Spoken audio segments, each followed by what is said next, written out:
Naka-full alert status na ang buong puwersa ng Cebu Police Provincial Office bilang paghahanda sa posibleng epekto ng papalapit na bagyong Uwan.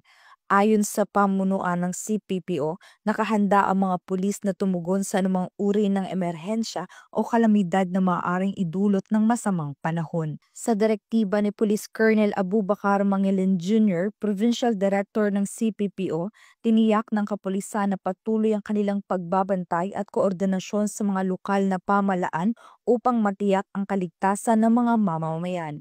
Bilang bahagi ng kanilang kahandaan, naglabas din ng mga paalala at safety tips ang CPPO sa publiko hinggil sa tamang paghahanda bago, habang at pagkatapos ng bagyo.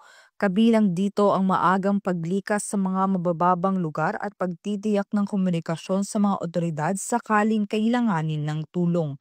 Tiniyak ng CPPO na mananatiling visible at handa ang mga kapulisan sa buong lalawigan ng Cebu upang magbigay ng agarang tulong, panatilihin ang kaayusan at masiguro ang kaligtasan ng bawat residente habang nananalasa ang bagyong Uwan. Mula dito sa Central Visayas, sa Konyong Police News Network Correspondent Patrolwoman Judith Nicanor, alagad ng batas, tagataguyod ng Balitang Pulis.